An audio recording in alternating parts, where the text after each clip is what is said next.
Obrigado por você estar aqui. Você é uma pessoa abençoada por Deus. Em um mundo cada dia mais turbulento, é importante que esta mensagem chegue a mais pessoas. E você pode nos ajudar com isso. Inscreva-se no canal e compartilhe em seus grupos. E não se esqueça, deixe seu like e seu comentário. Gratidão. Testemunhos Seletos, volume 3, capítulo 30. Domínio próprio e fidelidade. Não temos o direito de sobrecarregar nem as faculdades mentais, nem as forças físicas, de maneira que nos exaltemos facilmente e sejamos levados a pronunciar palavras que desonrem a Deus. O Senhor deseja que sejamos sempre calmos e pacientes. Não obstante o que façam os homens, nós devemos representar a Cristo, procedendo como ele procederia em circunstâncias idênticas. Quem ocupa posição de confiança cada dia tem que tomar decisões das quais dependem resultados de grande importância. Muitas vezes tem que pensar com rapidez, e isso só podem fazer com êxito os que praticam temperança estrita. A mente fortalece-se sob o correto tratamento das faculdades físicas e mentais. Se o esforço for grande demais, adquire novo vigor com cada aplicação. Ninguém, senão um cristão sincero, pode ser um real cavalheiro. O deixar de conformar-se com os reclamos de Deus em todos os pormenores significa fracasso e prejuízos certos para o transgressor. Deixando de seguir o caminho do Senhor, rouba ele ao seu Criador o serviço que lhe é devido.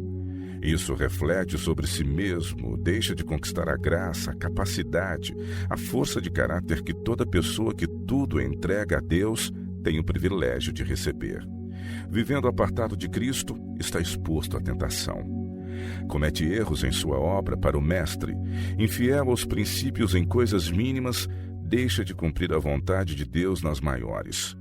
Procede segundo os princípios a que se acostumou. Deus não pode unir-se aos que, colocando-se em primeiro lugar, vivem para agradar a si mesmos.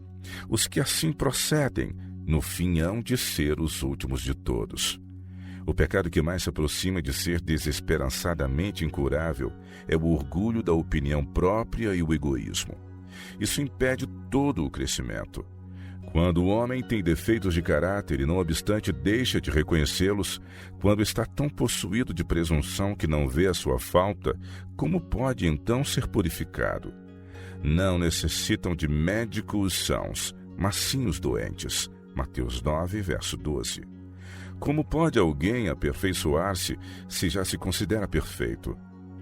Quando a pessoa que os demais supõem ser guiada e ensinada por Deus se desvia do caminho por causa da presunção, muitos lhe seguem o exemplo. Seu passo errado pode levar milhares a desviarem-se também. A necessidade de produzir fruto. Considerai a parábola da figueira. Um certo homem tinha uma figueira plantada na sua vinha e foi procurar nela fruto, não achando. E disse ao vinhateiro: Eis que há 3 anos venho procurar fruto nesta figueira, e não o acho. Corta, porque ocupa ainda a terra inutilmente. E respondendo ele, disse-lhe: Senhor, deixa-a este ano, até que eu a escave e a esterque, e se der fruto, ficará. E se não, depois a mandarás cortar. Lucas 13, de 6 a 9.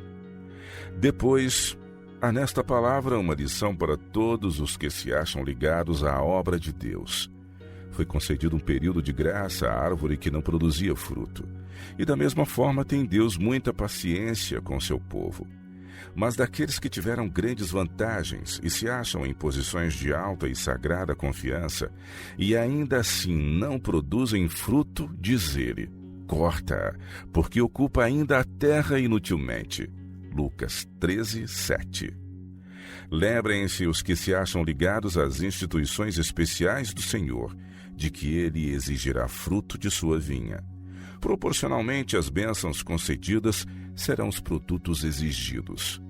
Anjos celestiais têm visitado todos os lugares em que se acham estabelecidas as instituições de Deus e as têm ajudado. A infidelidade nessas instituições é pecado maior do que seria noutra parte, pois tem maior influência do que noutra parte teria.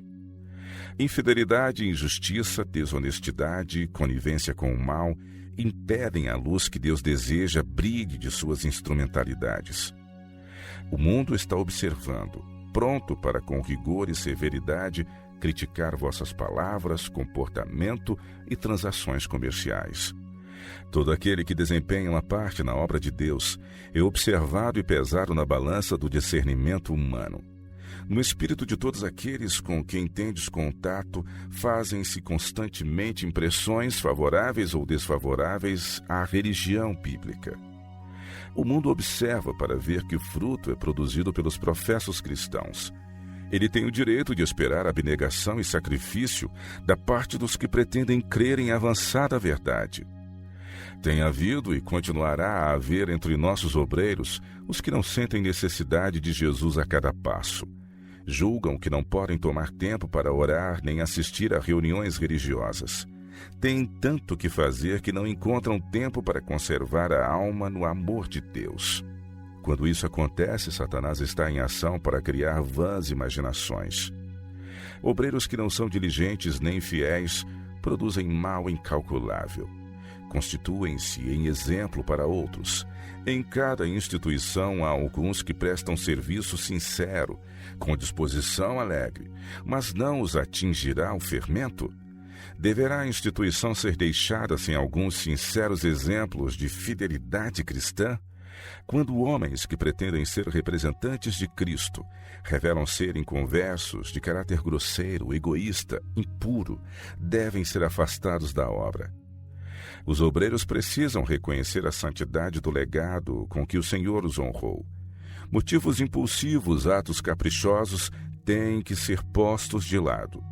Os que não sabem distinguir entre o santo e o profano não são mordomos de confiança em altas responsabilidades. Quando tentados, trairão a confiança neles depositada. Os que não apreciam os privilégios e oportunidades de uma ligação com a obra de Deus não subsistirão quando o inimigo apresentar suas tentações capciosas. São facilmente desviados por projetos egoístas, ambiciosos. Se depois de lhes haver sido apresentada a luz, ainda deixarem de discernir entre o correto e o errado, quanto antes forem desligados da instituição, tanto mais pura e elevada será a reputação da obra. Não deve ser conservado em qualquer das instituições do Senhor quem numa crise deixe de reconhecer que seus instrumentos são sagrados.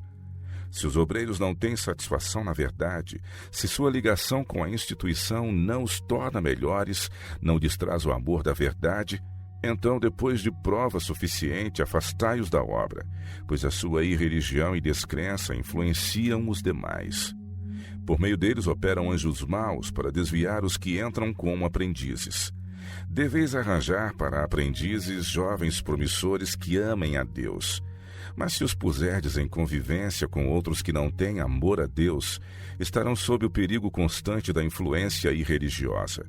Os insinceros e profanos, os que são dados à tagarelice, que vivem a comentar as faltas alheias, ao passo que se descuidam das próprias, devem ser afastados da obra.